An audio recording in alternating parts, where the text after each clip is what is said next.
This is First Gen Xers.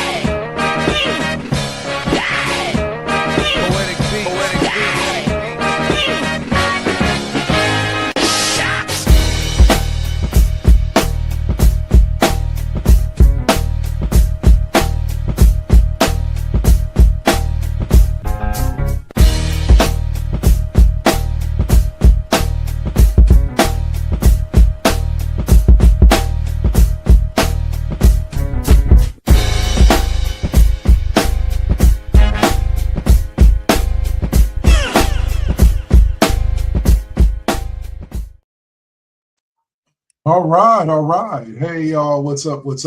It's me, the one and only Dark Lord 100, aka Double KK Double. I am here with the one and only Dirk Swab. What is up, sir? What up, man? And we are your hosts today for First GenXers Presents the Classroom, featuring us. And, there's been a lot going on in sports this week and a lot going on in the world. So our host O'Malley, wishing her the best. She'll take the week off. She should be back next week strong. We'll close the show with her famous catchphrase. Because she got to be represented. So, all right. First and foremost, get the quick plug out the way. You can check out the Classroom on Facebook by just looking for the Classroom featuring. You'll see our pretty faces there, and you'll be able to just like and follow. All right. So, first subject up. Swab was not here last week when we were talking about this with O'Malley, so we're going to get some of his thoughts as well. And we'll bounce back and forth on the AFC and the NFC championship game. We will open up with where we did on Sunday morning, the New England Patriots defeating the Denver Broncos in what could have been one of the sloppiest AFC title games I've seen in a long time, in the snow between New England Patriots and Drake May and the Denver Broncos with Jarrett Stidham. Yeah. Your thoughts on the AFC title game? Came out essentially like we thought it would. Essentially, the Denver Broncos and the snow conditions made it very difficult for the Broncos. There were some questionable calls by Sean Payton. And honestly, the Broncos were a bit closer in keeping it closer than I thought they would be with Stidham. But he definitely showed at the end that he's not the guy. Threw an interception to really seal the game. They had opportunities. I believe they didn't get the game time field goal late. I forget what quarter that was in. But this game went kind of how we thought. And Broncos fans have to be absolutely heartbroken knowing that the game turned out like this. And I believe with Bo Nix, they very well may have won this game. They could have gotten 14 out of Knicks. I do believe that. Even though that don't get it. Or at least 13, 2 field goals. Where you may not like the Patriots, you have to give them credit on one side of the ball this year, and that is their defense. Their defense has been pretty stout. It's had a couple of bad games, but so did every one of the top defenses this year. But that New England Patriots defense is for real. Like I think that's the part of the Super Bowl that we're going to be most inclined to keep an eye on is the New England defense versus Sam Darnold, and then Drake May versus that Seattle resurgence defense that they have over there now. I agree with you 100% in the sense that Bo Nix makes a difference in this game. Like if the Patriots had blown them out like 35-7, then I might be like, Bo Nix may not have made a difference. The Patriots are just a more dominant team. But do I think that Bo Nix could have gotten them an extra 6 points? Yeah. An extra 3 to send it into overtime and at least give them a chance to get the double. I do think Bo Nix is worth 3 points.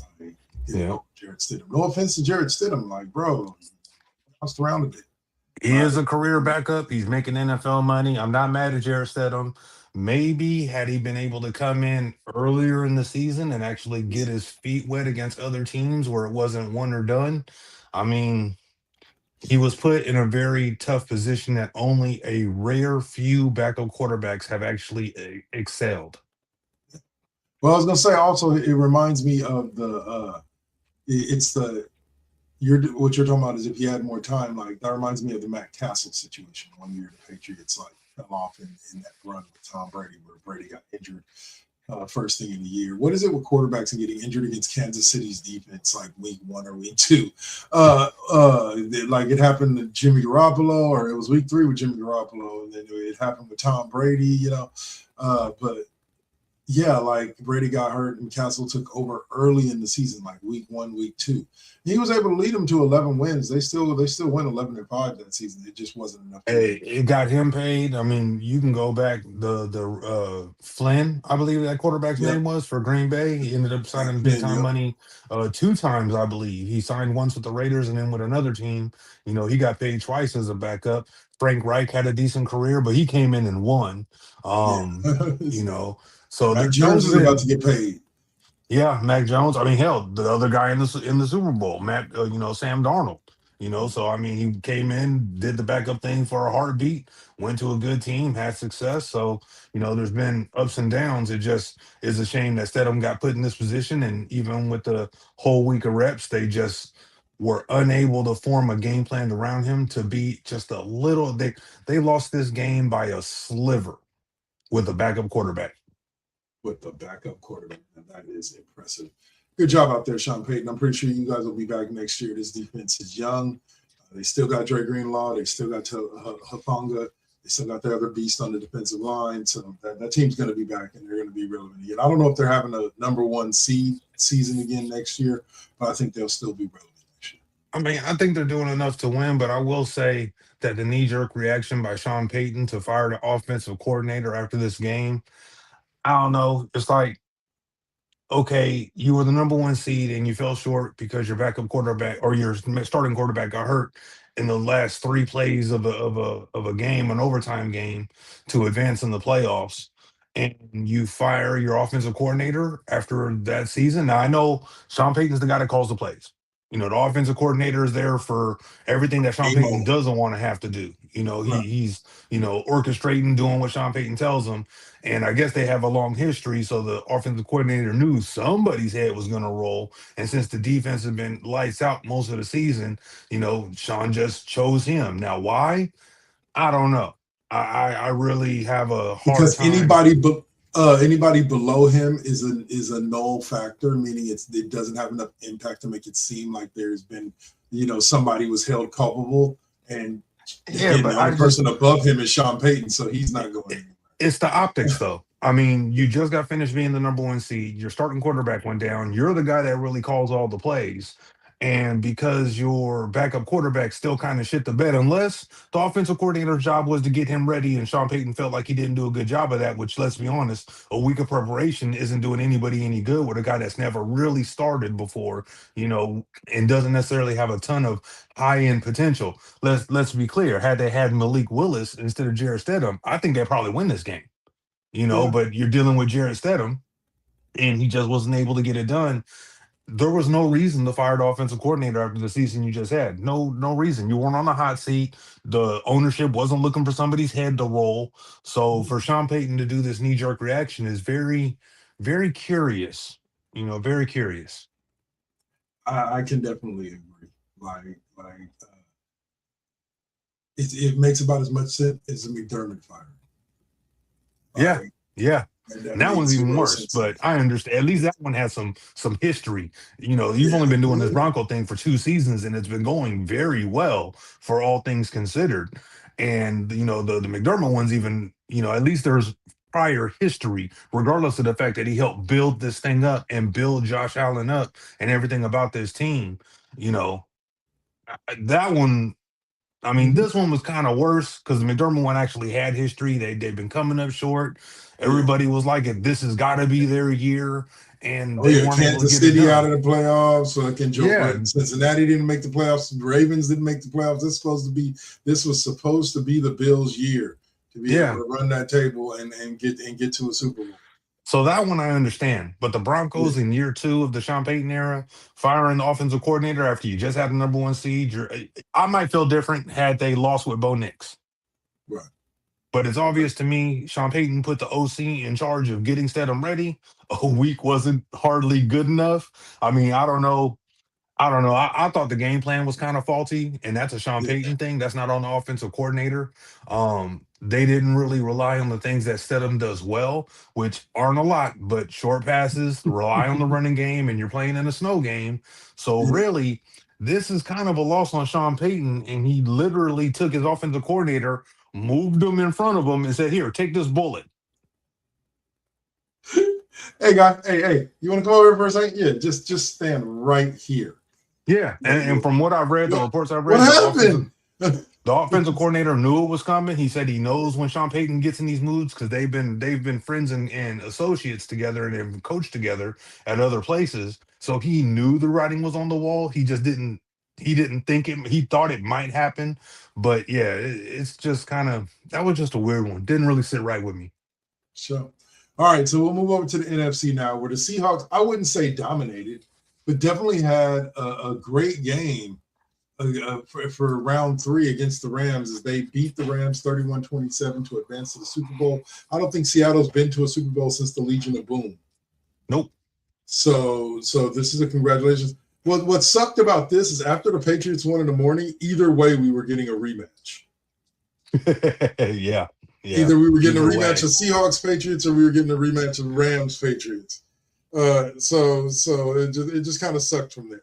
But Seahawks are technically new blood, considering I think it's been close to a decade since the Legion of Boom. So this is them being there for the first. I want to say the Rams have been there recently, right? Like 2020. Yeah.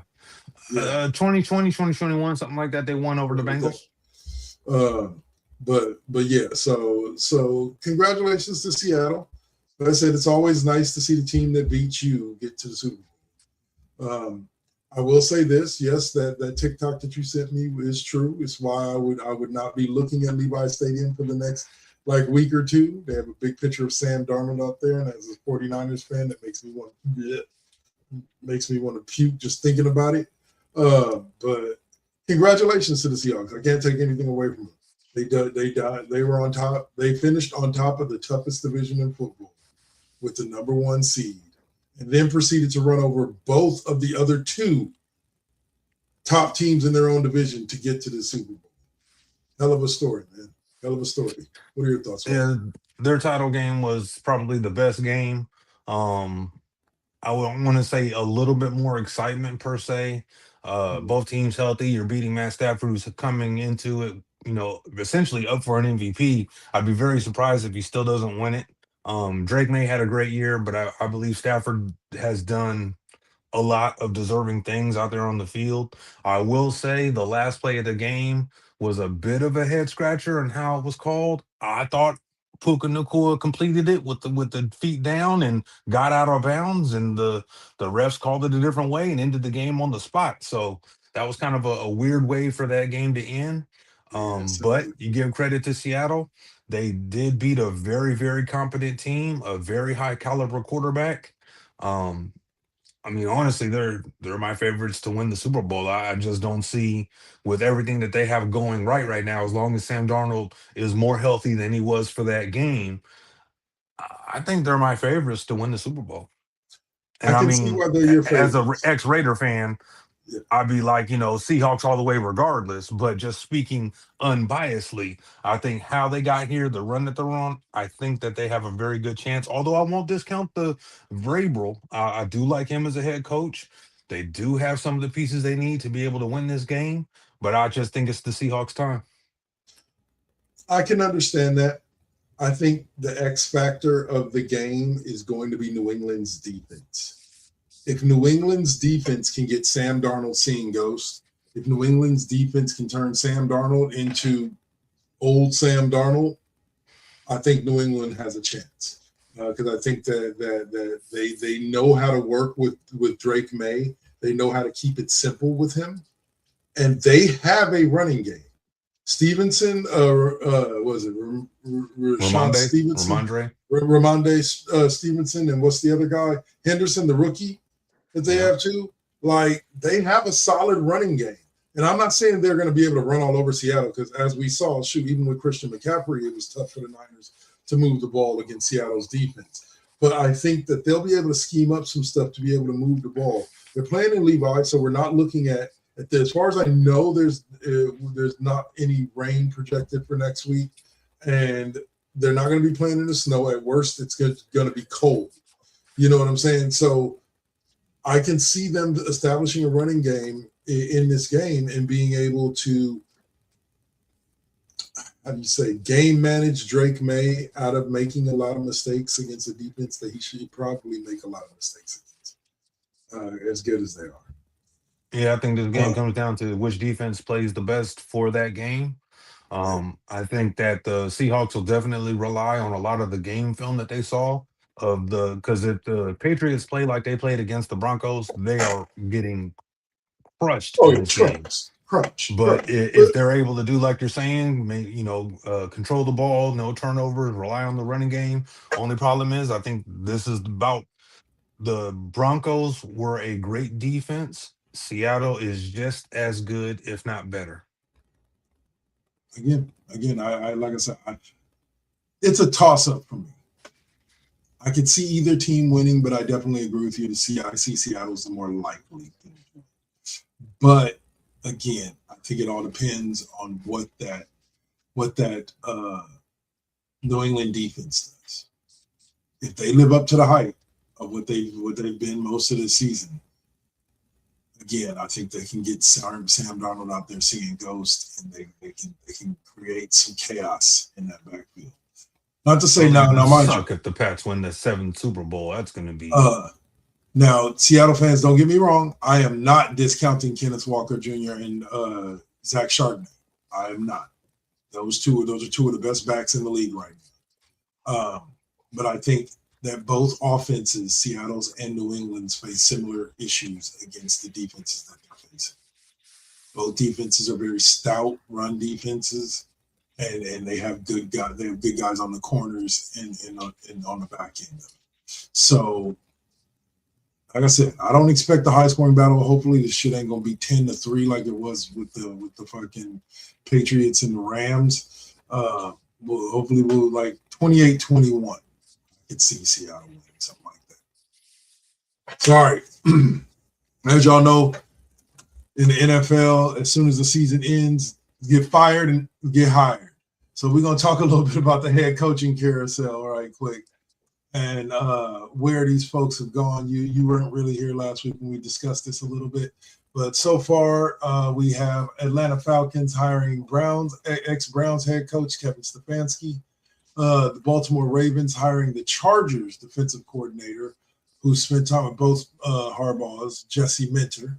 The Bills replacing McDermott with offensive coordinator Joe Brady as a new head coach. The Cleveland Browns hiring Ravens offensive coordinator Todd Monken. All right. Miami Dolphins hiring the Packers defensive coordinator Jeff Hafley. The New York Giants, of course, we talked about that last time you were on, hiring John Harbaugh as their the former Ravens head coach. And the Steelers hiring former Cowboys and Packers head coach Mike McCarthy. And lastly, but not least, on the side note, the 49ers are about to hire former Atlanta Falcons head coach Raheem Morris, the predecessor to Kevin Stefanski, as their new defensive coordinator. Morris does have a history with Shanahan. They were together in Washington and in Atlanta the last time he was in Atlanta. So, all right, man. So your thoughts on some of these head coaching moves and the carousel, where some of these people went? Were they deserving? Were they not? Nothing really outlandish. I think that the Browns may have made a mistake because they're going to end up losing their D coordinator over this issue. He interviewed for the job, wasn't selected. Honestly, he had to know that he wasn't going to be selected. You need a strong offensive coordinator or offensive mind to come in for the Cleveland Browns. It's literally the only piece of the puzzle they don't have to be a competitive team is somebody figuring out how to get this offense to start scoring some points. So they needed an offensive mind to come in. The defense is straight. The defense is one of the best in the league. So for them, they really need somebody to come in offensively, which means they might lose their D coordinator. Luckily for the Browns themselves, the team kind of knows what they're doing. You know, they've learned from the guy for the last few years, so they Jim Schwartz understand his is his name. schemes. Yeah, so I mean, I understand what they're doing. I think they just might lose a good coordinator because of it. Next up, I don't understand how this guy continues to get work. But Mike McCarthy, I understand he's the hometown guy, born and raised Pittsburgh. I understand all that. He should not be the head coach of the Pittsburgh Steelers. I'm sorry. Um, he did good in Green Bay, Yeah, and got one his input championship. on the his input on the drafts kind of dismantled that team around Aaron Rodgers. Mhm. The one time he had a top elite defense, they won the chip. They never got back to having an elite defense because they just couldn't draft right when they had to pay guys or let guys walk. So he didn't really do much for the Cowboys. He kept the ship kind of going. They were in it at least. They were competitive, but Yeah, he wasn't necessarily the guy to take them over the top because the Cowboys have a load of talent and they've actually been drafting fairly well when you look at everybody that they've had come through the system. So he didn't win anything there. And then literally a year out of football, he's like, okay, I'm back now. I'm the head coach of the Pittsburgh Steelers. And it's like, bro, you haven't done anything for damn near 20 years. You won one Super Bowl with an all-time elite great quarterback. And currently, unless he's able to talk Rodgers into coming back, they don't really have a quarterback. So they do have weapons. I'm not going to totally dog them. They were and just send a us their game or first two rounder out. for Mac Jones. Good luck with that. But you know, I'm curious. My sentiment is they try to go after Malik Willis, but again, it's going to come on what kind of quarterback does McCarthy want? Who's he going to bring in? Because we know Rodgers doesn't want to really tutor guys per se, but I think he's past that because they did show on Hard Knocks. And I don't know if it was just for the camera, but he was trying to mentor Zach Wilson, even though he's never done nothing with it or hasn't gotten an opportunity to show that he learned anything after being a New York Jet. So I'm curious to see what they do. They've got a lot of unanswered questions. I think I believe he's in McCarthy Minnesota. can kind of keep the ship going, but don't expect to win another chip in Pittsburgh without some kind of miracle. And what are your thoughts on Raheem Morris signing on as the Niners' new defensive coordinator? He is a defensive guy, of course, for people Yeah, I that mean don't that's a know. great hire. You go from Salah to another guy that can come in is probably gonna have you got all the pieces. It's really kind of it's one of those things when you're working a job and everything becomes easy because everybody knows their job. So Yeah, you really just kind of sit back and kind of give minor inputs here and there. Raheem Morris is coming in. Everybody's coming off an injury, coming back. So as long as they maintain their health, and regardless if they don't maintain their health, he'll need to make sure that he's implementing a good, solid plan. I mean, he's exactly. a great pick. Any team in the league outside of the top tier elite defenses would want a guy like Raheem Morris because he knows what he's doing. He's shown that the defense has always been pretty good as long as he has a little bit of talent back there. So Oh, it's a he good has pick for that. the Niners. They shouldn't skip a beat. He has that. Now, here's what I was going to mention when you were talking about Cleveland and their defensive coordinators. Actually, what the rumor had been was that the Niners were looking potentially at bringing in Jim Schwartz, but he's still under contract, so he would literally have to leave And Cleveland the before Browns they are would telling bring him in. everybody no. Yeah, It's, so it's gonna of take course, a pick to get him out of there, and I don't know if they can trade coaches for I don't picks think so. anymore. I think that ended after the Gruden stuff. When I don't, Yeah, and honestly, I don't even know why that became a thing. I yeah. mean, coaches get fully 100% guaranteed contracts where the players don't, but you can't trade coaches. I don't understand it. I mean, I thought that was a game changer to be honest, but But yeah, Cleveland's not letting him out of that contract. They want him to be the right, D coordinator. They want the offensive guy to come in and kind of get that offense going. And then maybe once they fire that guy, Jim Schwartz can step in and kind of run the show or whatever they're going to do. But there, yeah, yeah. But so Raheem Morris to me was a good second choice.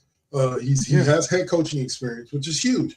And here's why it is. Here's why it was huge when Robert Saleh came back with his head coaching experience.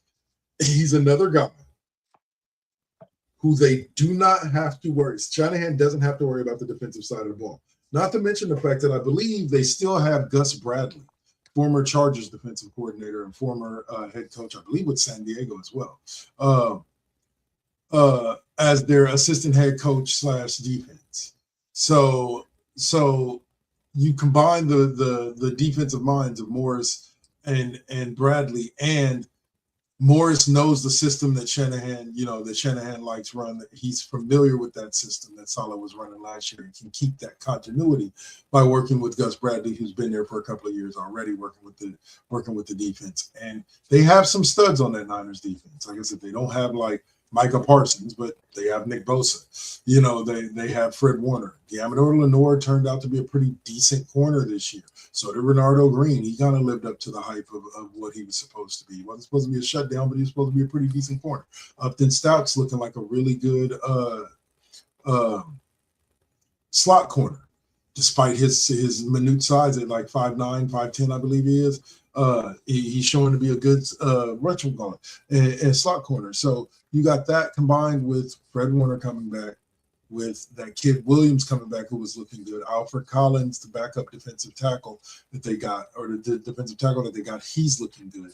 They still have Bryce Huff, because I believe they locked him in. He might be either coming back or they locked him in for a 2-year deal or something like that when they brought him in from Philly originally. So he's gonna have some bodies to work with, and John Lynch and Kyle Shanahan will give him even more young bodies to work with throughout this whatchamacallit. But I wonder, and this will be the final question on this before we move on to the salary cap increase.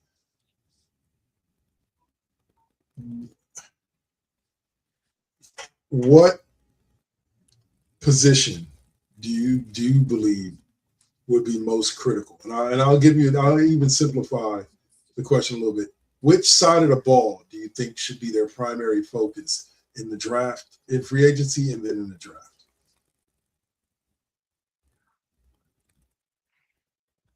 Offense. Position-wise, I would say it's either got to be O-line or it's got to be wide receiver. Okay. There's some good talent out there. They need a little bit of speeds and maybe somebody that can kind of break open the game. A lot of your skill position players, or I should say the number one guys, Ayuk's getting ready to leave. So you need a new number one receiver. Pearsall can kind of do it. Jennings can kind of do it, but there's still, I don't want to call them unknowns. Jennings got good rapport with Purdy. I'm not sure how they're working to be able to re-sign Jennings and give him that long-term deal that I know that he wants, because he held out for like $5 million last year and then finally got it. They need a successor to Trent Williams, so it makes sense to get a guy high in the draft that you can groom under this last year for Trent Williams if Trent Williams doesn't retire. I mean, that's always, you never know. Guys do leave money on the table, especially once they start hitting the 30s. So, I mean, it would make sense if he retires, but at the same time, I could see him coming out and finishing his deal. You also need a successor to Kittle. You need somebody. They do got a good backup for Kittle, but I think they need somebody to come in and kind of do that for them. They also kind of need another future backup. Somebody to kind of groom behind Purdy, somebody in the fifth, sixth, seventh round that they can come in and kind of run the offense for when Purdy inevitably gets a little dinged up and needs a week off here or there, which has kind of been the running thing. Mac Jones, you can't rely on him past this upcoming season because he's gone. There's no way they can even afford to keep him as a backup. So I would say it's on the offensive side of the ball. You got a lot of youngsters and youth on the defense that have shown that they have the ability to step up when things get tight and people go down. So I think it's the offensive side of the ball that really needs help. You need another receiver, backup tight end, and definitely at least one, but probably two offensive linemen that you can kind of plug and play, especially as guys get a little banged up and you need a successor to Trent Williams, because without a solid guy to replace him, then you're going to start seeing a little bit of trouble as defenses start collapsing the pocket on Purdy. I would love to see them address multiple issues, but it's kind of a mixture of both sides of the ball. Here's what I mean. I would love to see them in free agency go out and get another viable backup. Not that we don't have a viable backup in Brian Robertson Jr., but another viable backup for Christian McCaffrey. Either a third wide receiver, if you're going to go with Jennings and Pearsall as your 1 and 2, or a potential number one receiver. because like I said, we're going to talk a little bit about the salary cap because they might have a significant amount of money after the IE stuff goes. In the John Lynch himself has said that according to their numbers, they're going to be able to be very flexible when it comes to the free agency this year. So go out and get another viable backup to McCaffrey, maybe 2 viable receivers, maybe not 2 number ones, but one guy that could potentially be a number 1, maybe right behind Pearsall or right in front of Pearsall, and then another guy to be like a 4th receiver behind Jennings. But we do have that kid Cowan, who's only like in his 3rd year, I believe. So he could step up and be that. And Luke Farrell is decent. I believe he signed a 2-year deal as well. He's the backup tight end. I agree with you 100%. Where I would like to see them address the offensive line situation is in the draft. Is if there is one out there, I would love to see them take a left tackle. Whoever the number 1 left tackle is, reach for that motherfucker if you have to, unless he is garbage. And like you said, start grooming Trent Williams' replacement. And also go out and get yourself if they trade up, it better hit. I tell you that.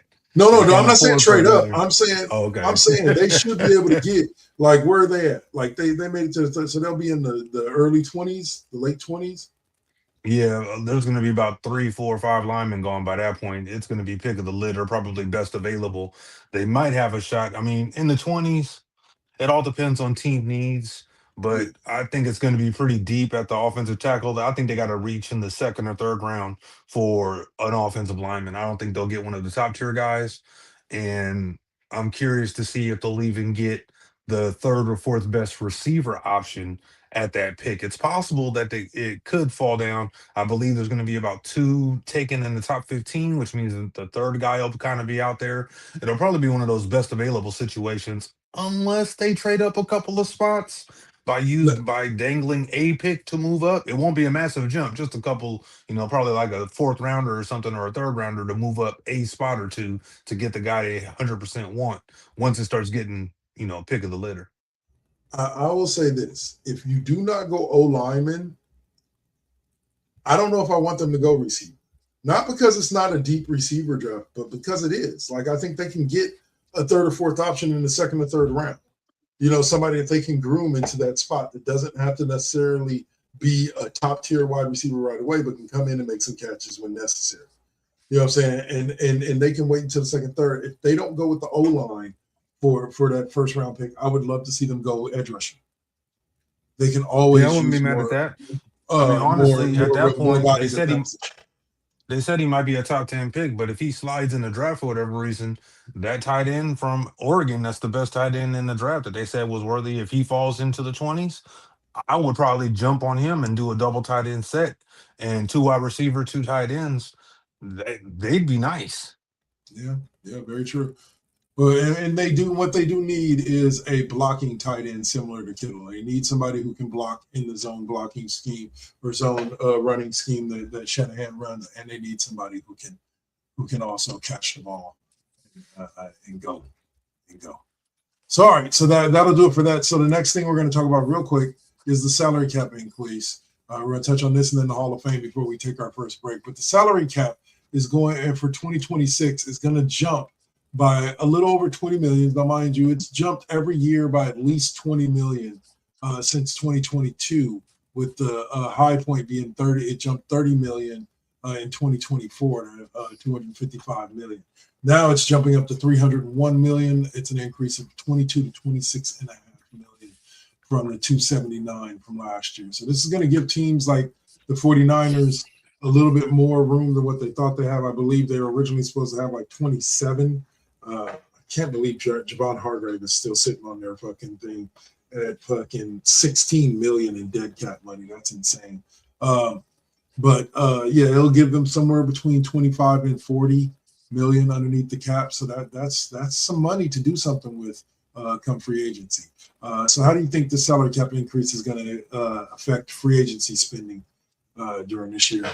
I mean, guys want to go out there and get paid. So now every team in the league is going to have an extra 20 some odd million to try and make some moves. When you really look at it, it depends on what the team needs. Because when you're talking 20 million with regards to the NFL, that's really not that much. It could get you one great player or very, very good player. It could get you two good players. It might get you three average players that can fill needs. Yeah, And they, you can get try you and coach depth. them up to play better. Yeah. So I mean, it's good, but the Niners really have to work the cap in the sense that at some point they really got to start dialing in the dead money, because not only do they have the 16 for Hargrave, they're going to have whatever's left of Ayuk's contract as well. And even if they're in a position to cut him, and I'm not sure how it's going to be affected by his guaranteed money being voided. So it might lower it a little bit, but dead money's dead money, and only half Well, of his contract was actually guaranteed. So it's still going to be at least half of what it was, which is averaging 20 plus a season. So you're looking at another 12. Now you're talking almost well, 30 million in cap for two players. So I yeah, mean, but it's going to I think be, Hargrave drops off within the next year or two.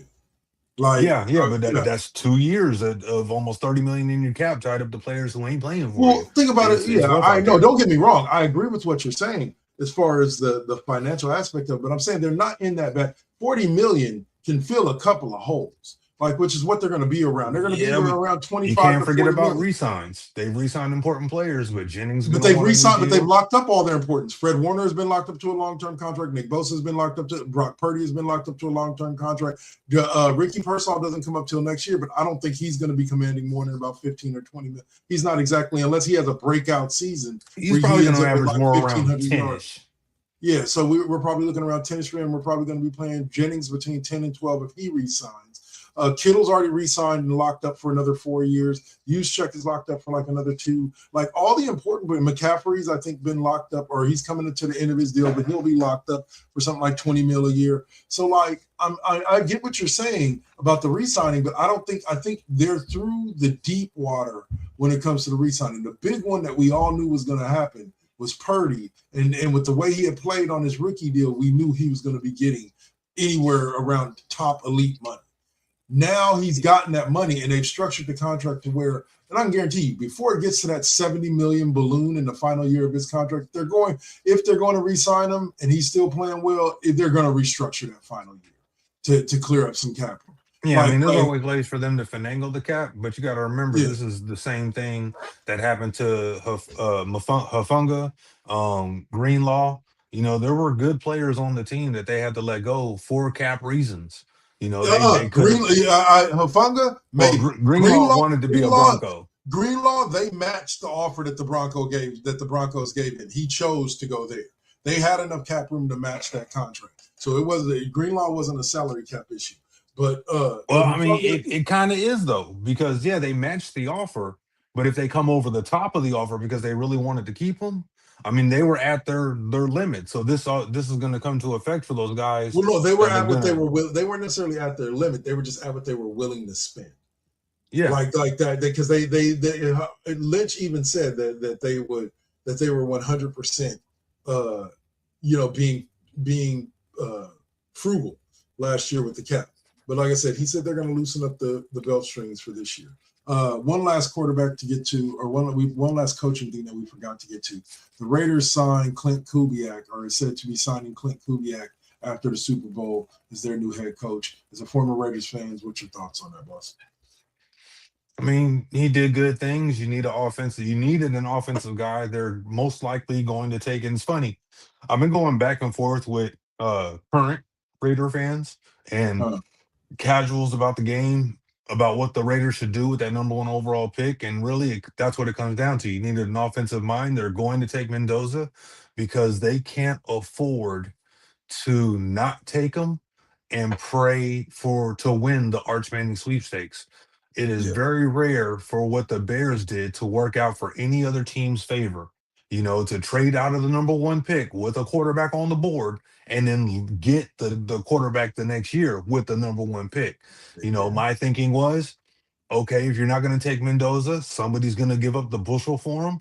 You trade down to somebody in the top 5, and then honestly, if you're going to do that, I would trade back Madden style as many times as I possibly could to accumulate as many first round picks as I could from other teams that want to move up, because there's a lot of them and they're willing to give up next year's pick for particular players. Usually it's just quarterbacks, and there's only one this year in the first round since the kid in Oregon said he's going back to Oregon. But there's other teams that do like to move up occasionally to get defensive players, best at the position type deals. So there was a chance the Raiders could have got three, maybe four first round picks for next year, and then pray for rain that one of those teams, including themselves, suck enough to get Arch Manning. But I don't think the Raiders can risk it because honestly, knowing their luck, they'd be picking 2, 3, 4, and 5 out of the draft. And another team would not be giving up the number one, even if they had a quarterback, or they wouldn't trade with the Raiders to get the Raiders Arch Manning. So, Arch I Manning, mean, yeah. that's just the Raiders' luck. So they're taking Mendoza. It's almost I don't want to call it a lock because anything can really freaking happen in the NFL. You never really know. But they needed an offensive mind to come in. He did great with Sam Darnold. Year one, he got Sam Darnold to run that team, even though we saw Sam Darnold in Minnesota, and he went year one and won them 14 games. He goes to another franchise, and you give a lot of credit to Sam Darnold, but you also give credit to the coordinators for the Vikings and for the Seahawks because they also did their part in making sure he was ready, and he was. And I'll even say he did more with less offensively than the Vikings had skill position wise. You know, I can see that. the chest is full skill position wise. Justin Jefferson, Hawkinson, Addison. I forget the kid, the running back, but they got a really good crew over there of skill position players. You go to the Seahawks, they've got good players, but not necessarily. They don't have a Justin Jefferson, even though I like in Mbija. I think he's a top receiver. He's not at Justin Jefferson's level, but he's right underneath him. So they were Yeah, able to kind of make do. Um, he comes in, he's got a lot of weapons. You know, they've got Brock Bowers, they've got Myers, they've got Taylor, who I really like, they've got Janty. As long as they can kind of fix the offensive line through free agency or the draft, he could have a little resurgence. The defense isn't half bad. They just spend 2/3 of the game on the field because the offense under Geno Smith could do nothing. So you know. I think it's a good hire for the Raiders. Um, I want to hold my full judgment until he actually signs, even though, you know, he says he's doing it and the reports are he's doing it. Until he does it, I get, you know, until that name is on the dotted line and he's at Raiders headquarters just signing his contract with the Raiders logo behind him, I'm just going to sit tight and kind of be like, yeah, it's a good pick if it happens. If it happens. All right, so last subject right now before we take break. NFL Hall of Fame has announced basically their finalists, and basically we know who's going to get in. And unfortunately, for one, Mr. Bill Belichick, he did not make the first ballot. Now, I understand when we break down the exact reason for why he did not get the thing, but I do agree with some that I don't agree to the extent, but I do agree with some when they say it degrades the value of Hall of Fame when somebody who is an 8-time champion has the most playoff wins, a bunch of regular season wins in his, and regardless of whether or not you love or hate the New England Patriots, they were the biggest dynasty in football for almost 2 decades, and he doesn't make the Hall of Fame on his first ballot. I assume probably he'll make it next year, but yeah. Obviously, Swab, a former Raiders fan, is high on the Hall, so I'll let him have his say. I'm gonna say it like this: a lot of fans are saying it devalues the Hall of Fame. I say it actually strengthens the Hall of Fame, and I'll give you the reason. We understand the reasoning behind it, and some of it, I'm sure, had a little bit to do about all the, let's just call it what it was, scandals throughout the Patriots dynasty run that they had, and it was still a dynasty, you know, scandals or not. And however you feel about the things, Spygate, Deflategate, all that stuff, I'll say it like this: the home run leader for all-time home runs, the all-time hits leader are not in their Hall of Fame. Why? Because I want one to say, was did Rose get accused of, inducted posthumously recently? yeah, posthumously, yeah, he did after he had to wait, what, Yeah, 40 all years, his 30 life. years, Yeah. yeah, until he died. So I mean, And he was just gambling on baseball. We don't know to the full extent. Was he just gambling on his team? I think that makes a difference for me, because if Yeah. you're just gambling on your team to win, I'm all for it. Whatever extra edge you need. And then if you're gambling on other sports because you got the inside track and understand baseball, hell, more power to you. I mean, DraftKings and all this internet gambling, them blown gambling all the way up. Now we got professional teams in Vegas, for Christ's sakes, where they said it was a total no zone my entire life.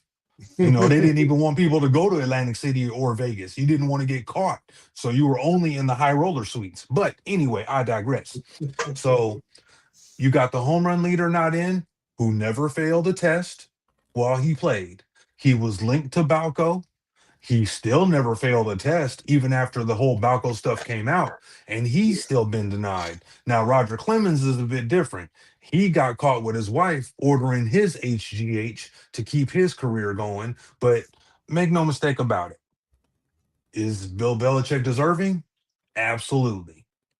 Did the scandals help him? Absolutely not. Yeah. But also, with that being said, the way that the Hall of Fame voting is set up also didn't help him. I think it is egregious. And this is another side topic that has been brought about online a lot, is that, well, if the seniors that are included, because apparently the voting comes down to 5 people, and of those 5, you only get 3 votes. So people get left off, whether they're deserving or not. You got to rank them, and how you rank them, determines who the 3 is that gets in. And the thought process for a lot of the voters this year was you had 3 very good seniors, Hall of Fame worthy seniors, that would have fallen off the ballot had they not gotten in right then. So they ended up getting the votes, and that left Belichick out in the cold, even though he's got all these titles and probably the winningest coach in NFL history so far. So Those this, three seniors were QB Ken Anderson, running back yeah. Roger Craig, and defensive lineman L.C. Greenwood. Yeah, and all 3 of those guys are deserving. I think the Hall really has to re-examine how they do the voting, because a lot of the fans were saying, well, if they've been on the votes for this long, they didn't deserve to be Hall of Famers. And I think that's inaccurate. I Nah, think what really happens is that you get a guy who's a tweener, a guy that is worthy, but then you've got 3 other guys that are more worthy, you would say. And you say, well, Dirk, if more worthy is what held those guys back, more worthy guys got in, then how do you sit on Belichick? Because Belichick's not in his last year. right. This He's is his got first more year. eligibility. He will get in at some point, and these guys deserve to get in before they fall off and aren't allowed to be voted on anymore, which honestly is a travesty.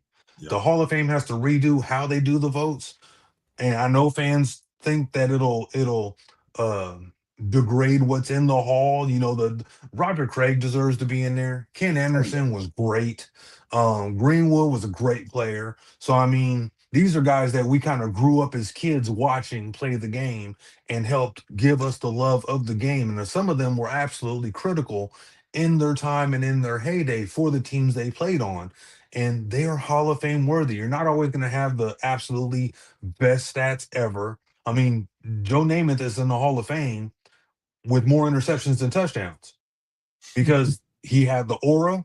He did the guarantee, which had never been done before in almost all of sports. I guarantee a victory and then go out and deliver. So, and even though he didn't have the greatest game, he did win the game. So, I mean, you can't have this era bias. The 3 seniors deserve to get in. I'm happy that it happened to Bill Belichick as a ex-Raider fan, but you've got to understand what's going on in the hall, why it had to happen like this, and you can't really feel mad about it. Bill Belichick will be a Hall of Famer.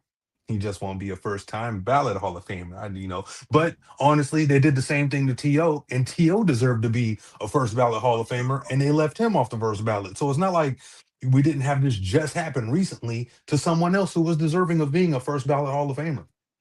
Very true. All right. Well, I'll close us there. Let's take this quick, about 5-minute promo break, and we'll be back to talk a little NBA and some trade deadline talk. Yeah, that's going to be fun. That may close us out.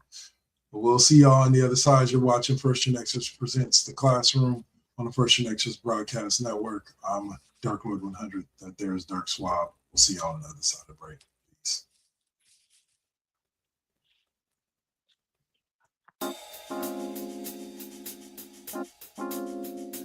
back at it. Yep, we still doing it. Poetic beats. First GenXers. Gia. Let's get it, y'all. Come on. We back in the building. It's been a long time cooking in the soup kitchen. And I'm chilling with the same. Dropping these beats won't stop, nope, I can't. Let me get up in the lab, turn it up. Game on with the first GenXers. What's up? Let's flip on the switch or the Xbox and get up in my zone. I'm clowning. Let me clear my throat for a minute. Shout out to my folks while I'm in it. It ain't nothing but love, it's baby business. I really don't know what's so who ain't feeling this. And this is only the beginning. Now versus then, this is something for the chillin'. Poetic got the joints like McDonald's. I'm loving it. It's the first GenX. We're now rocking with Poetic Beats. This is the first GenX's production. Get your PlayStations out. Get your Xbox out. Get your Switch out. Let's get it in, y'all. Holla back.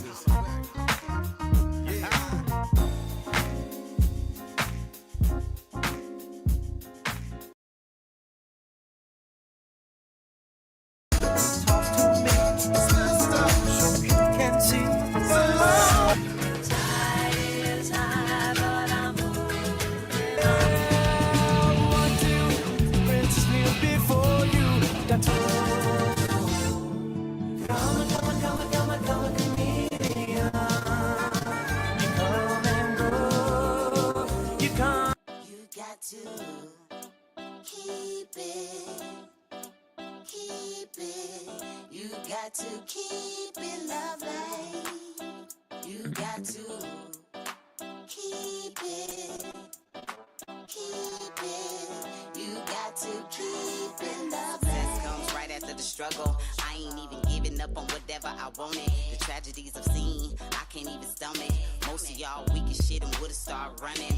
Every time I make it back to the crib, I'm thankful the Most High let me see all of it. Grateful I'm lovely, and I've been real with this. Please don't judge me. I'ma stay on my shit. I'ma keep it.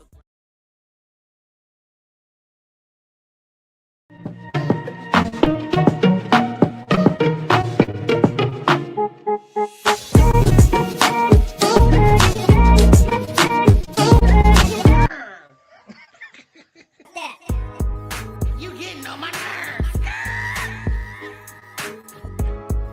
You getting on my nerves. Gang, gang, bitch. You getting on my nerves.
All right.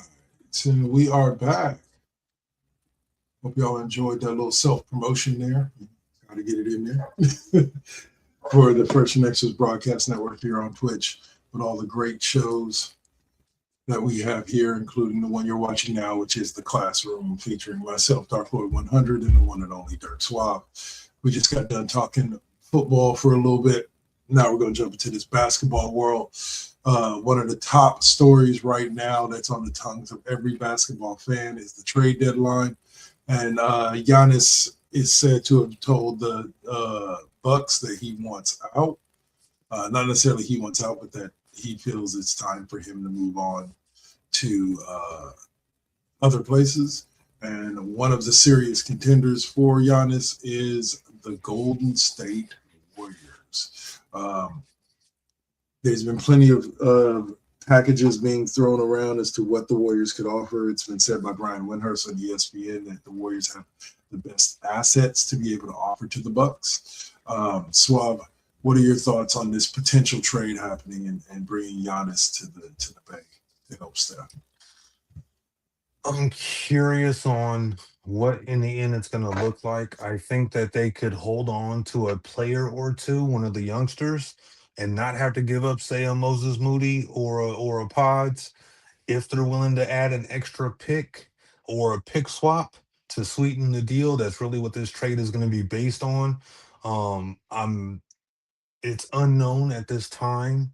I've seen reports saying they don't want to put Jimmy Butler into the trade. They want to keep Jimmy Butler for this.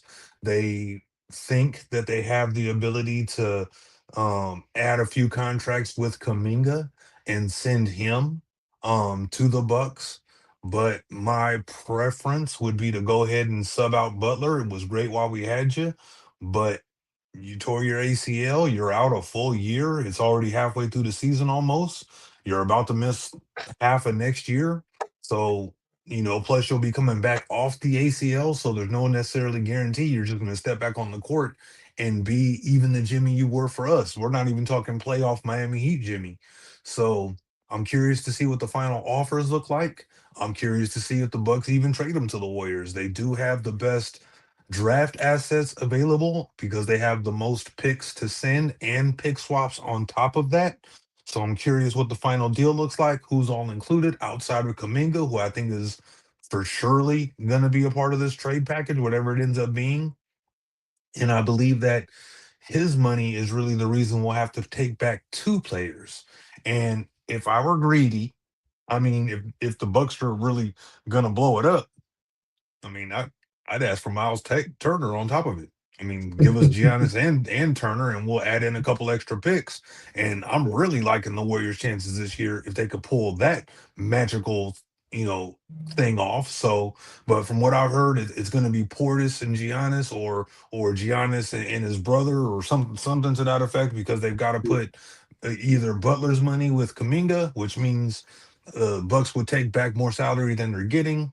So they might want to add something to it, but I think that's the best bet. They're two expiring contracts. Jimmy's contract runs out next year. If they don't like Kuminga, his contract ends. And then you also have to remember, not only do they get the picks and pick swaps, whatever those end up being that the Warriors go up if they make this trade, but you still have two tradable assets.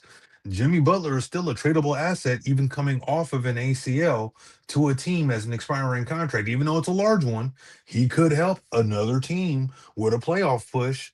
Kuminga still going to have some value, So I mean, if he goes to the Bucks and they don't necessarily like him, but he goes out there and averages 25, 28 a game because he's a offensive black hole. I mean, then you can trade him before the trade deadline next year and get even more assets, and they could be looking at the next Boston Celtics type run with Danny Ainge when he was just getting draft picks after draft picks. Then he finally started using them, and he built a great team that ended up winning a chip. We shall see. We shall see. I think that Warriors team would look a lot different if you had Giannis. And I can see why they would want to keep Jimmy, but I agree with you on one thing. If Jimmy was only going to be out to the end of the season and you were going to start next year fresh with a healthy Jimmy, healthy Giannis, healthy Steph, and healthy Draymond, and you managed to keep all of that, oh yeah, I'm here for that. But if it wasn't the ACL, we just have no idea what kind of player he's going to look like when he comes back. And so to me, that's a 100% valid like argument. And I all right, love you, so, Jimmy. Other trades that are taking place with the deadline approaching, the Washington Wizards acquired Trae Young. We talked about that. From the Atlanta Hawks for C.J. McCullough and Corey Cuthbert. A 3-team deal sent Dennis Schroeder and Keon Ellis to the Cleveland Cavaliers, DeAndre Hunter to the Sacramento Kings, and Dario Saric to the Bulls. What you thinking about that trade? I mean, Schroeder, I saw a meme saying he's trying to finish his career by playing for every single team in the league. And I mean, I like him. I think he did do himself a disservice by not signing that 4-year, $80 million offer that he got from the Lakers. And he hasn't necessarily been equaling that in the money that the last few years since he said no to that deal. The market when he went to free agency didn't turn out how he thought it was going to. And I think the Lakers would have been very nice had he stayed. We might not have even seen the emergence of Austin Reeves if that were the case, had he actually stayed for that contract. So, you know, I like Schroeder. I think this is a good move for him. The Cavs want to shake it up a little bit. Not really sure about the Kings. They're just kind of moving pieces around, trying to figure it out still. It's going to be curious. They got Westbrook, Rosen, and Zach LaVine over there in Sacramento. Now they got DeAndre Hunter. We'll see. They still got Malik Monk. They still got Domantas Sabonis. I think trade deadline is still 5 they're days. Just they're trying to find that fire that they had during that run when they kept running into the Warriors every year in the playoffs. They want to light the beacon so bad in the playoffs, but it's been tough. All right. So those are the trades this week as well. The All-Star starters were announced.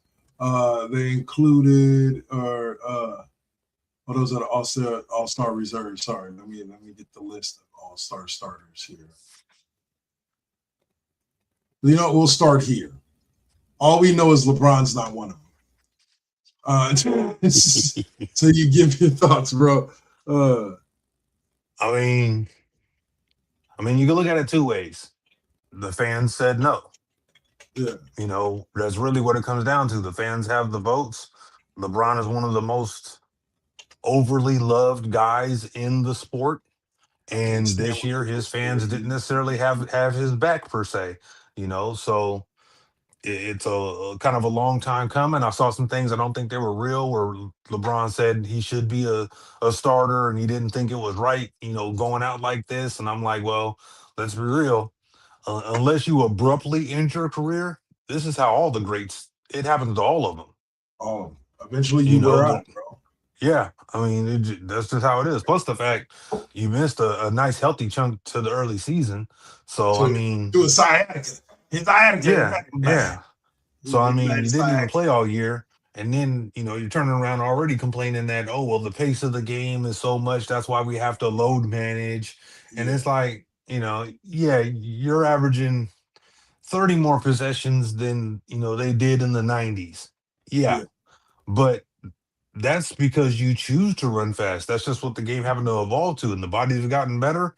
So I mean, you should be able to play 82 damn games, you know. Somebody's comment on Facebook said it all underneath the thing about that comment, where all dude said was, don't you spend like $1 million a year on your body?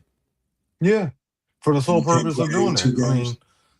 I mean, let's be honest. Without PTO, we couldn't miss a quarter of the year of our work, you know, for little ticky-tack things. You know, even with sick time and PTO, it still doesn't equal a quarter of our work year, you know. So I mean, let's, you know, call it a spade. But him not getting voted in as a starter, I mean, it was going to happen at some point. It's not a tragedy. There are people who did. There are other people who deserved it, especially in the West.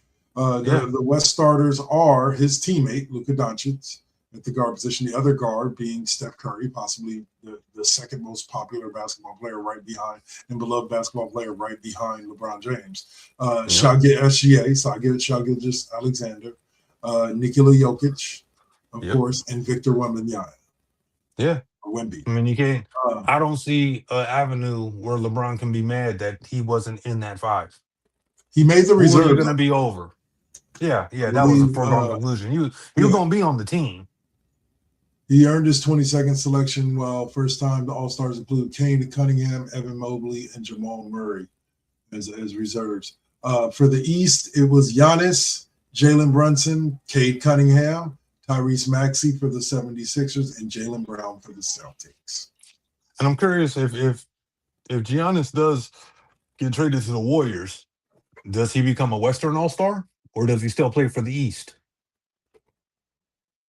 That's a good question. I'm curious. Well, I don't think he's playing at all because at this point he's out for the next 3 or so weeks. Yeah. So I He'll don't probably think miss he's the going to game play regardless. Yeah, he'll probably miss the game regardless. But at least he got the All-Star nod. On his career record, he'll get credit for the nod.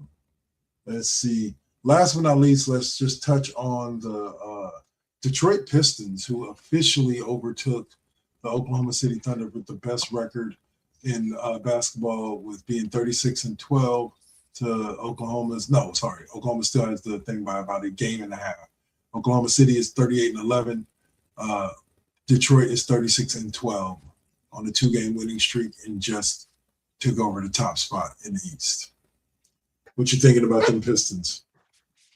Honestly, the game as a whole is looking wonderful. I mean, you got OKC, incredibly young, still got a gajillion assets to keep the team going. They've actually been paying their guys instead of trading them off. You got the Pistons, it's funny when we talked about OKC, we said, they remind us of the Warriors when the Warriors finally got their run after 40 years of futility. But so does Detroit. You finally get some players in the draft. You have a rough season, then you have you make the playoffs, and then you kind of get bounced. And now you're, top of the league at the moment. They got still a long ways to go to get there and get that number 1 seed. But these are the kind of steps and progressions that we see from young teams when they kind of take that next step in their evolution. I think there's a couple of other young teams that are in the mix. I think Orlando could be taking that jump at some point soon.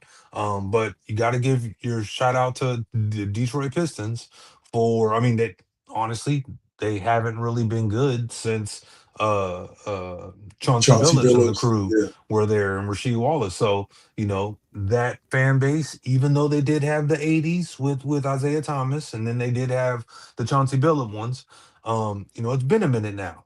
Let's put it like this. They had to wait longer than the Spurs did to finally get back to being good. Yeah. So, they were due for it.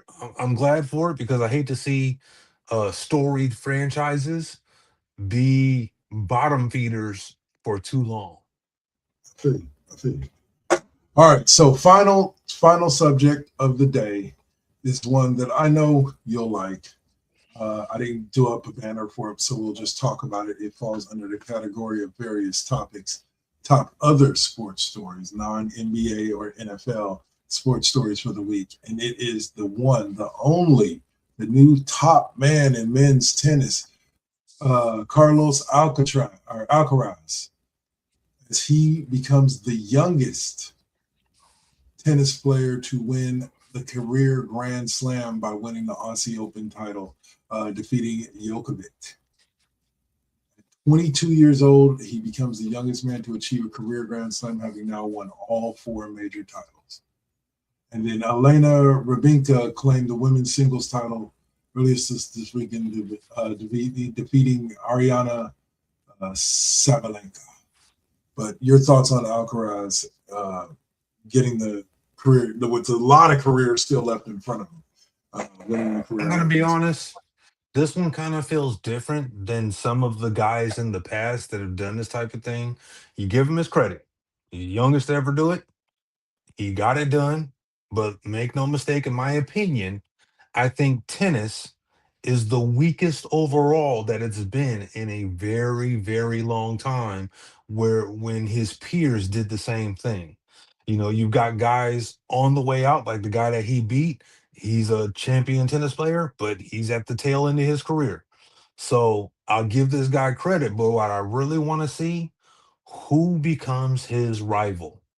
Yeah. Because if he doesn't end up with a rival, he might just run the sport. All the other greats. Djokovic did it for a while. Like Djokovic didn't. It took a little bit. There was a gap between when Djokovic what's his name? Novak Djokovic started dominating tennis, and before he really started having anybody that was pushing back against him. Like it took a couple. It was the kid with the long hair. The I want to say he's Spanish or something. He does Not great on the Sampras. clay courts. Sampras was No, before. not Sampras. It was he just got finished playing. I want to say he just retired. I can't remember his damn Go name. ahead and keep thinking. But yeah, a lot of when you Djokovic think of a rivals. lot of the greats, you know, they always have not just Nadal. a rival. Nadal and Nadal. Roger Federer, yeah. Yeah. So I mean, and Federer fell off like, you know, he retired. It feels like 10 years ago. You know, Yeah. so really it was Nadal and Djokovic that kind of were running things in the league. But it was just kind of them two. You know, when the golden age was had Sampras, Agassi, Stephen Chang.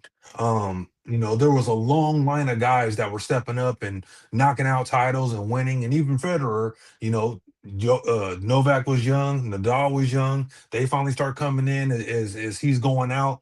So who's going to be this guy's peers and rivals to kind of help keep the sport up to what we're accustomed to? Because if no one else steps up, he's probably going to have a run that rivals some of the greats. But when you really look back at it, it's going to be like, you know, yeah, you had to beat the guys that were in front of you, but there weren't really any challengers available. It's saying a guy by the name of Yannick Sinner is basically what would soon to be his chief rival. Alexander Zverev from Germany is consistently ranked in the top 3. Then Djokovic continues to hold the top position as always. They also got Lorenzo Musetti, Alex de Minaur from Australia, and Musetti from Italia. High-ranking players frequently in the top 10. Yeah, because it's one thing to dominate in tennis, but if you don't have a consistent rival who's also winning and kind of thwarts you here and there and wins some of the things you lose at, I mean, without a rival, you don't really get the praise that the others do. You know, Sampras and Federer, they all had rivals, and not just a rival, rivals plural. So you're waiting for the next people to step up. I think Nadal is already done. Novak is on his way out. He's almost done as well. Once this guy that just got the career slam done, once his rival steps up and starts winning the slams too, or the opens, I ought to say, once he starts losing those and they start gaining traction, he'll get his flowers. Right now, youngest to ever do it. Looks like he's going to be cream of the crop, top of the game for a minute. But we're still waiting to see who steps up into the void left by the other greats that are on their way out. Well said. Well said. I don't believe there's anything more to say on the subject. All right. So that's going to close us out for this week. As always, sir, it has been a great show. I will allow you your time on the stage to say what you need to say and close us out before we come back and give Miss O'Malley a shout out. Here we go. Oh, wait. All right. Hold on. There we go. That started out great. All right, so I'm pulling for the Seahawks to win. I think they win by 14 points. I got a feeling there's a couple turnovers by Drake May as they're forced to kind of play from behind. I got a feeling final score is going to be something like 17-31, something like that. So Spurs still didn't deserve Wemby. Waiting to see what happens with Giannis. I'm curious if the Raiders do pull the trigger on Mendoza. I'm ready for that Kubiak to sign on the dotted line. The kid in tennis needs a rival. It's always fuck Tom Brady. And go ahead and let's just add that. Sorry, LeBron, for not being a starter for the first time. And for the very last thing, I'd like to send a congratulations to second ballot Hall of Famer Bill Belichick. The things we revel in, the small things. Anyway, all right, y'all. So that's going to do it for us. And as always, you guys know what it is around here. It's Fuck LeBron. And O'Malley, rest up, get well, and we'll see you next week, mama. Other than that, Suave, as always, a pleasure. Y'all stay with it, or Suave, stick around for after I end it. Y'all stay up. Saint may be on a little bit later with a little bit of NBT due, so keep an eye out for that. If not, then you'll see me next on Tuesday with some NCAA college football 26 and Rune Squire tonight at midnight. That's it for us. Yeah. Peace.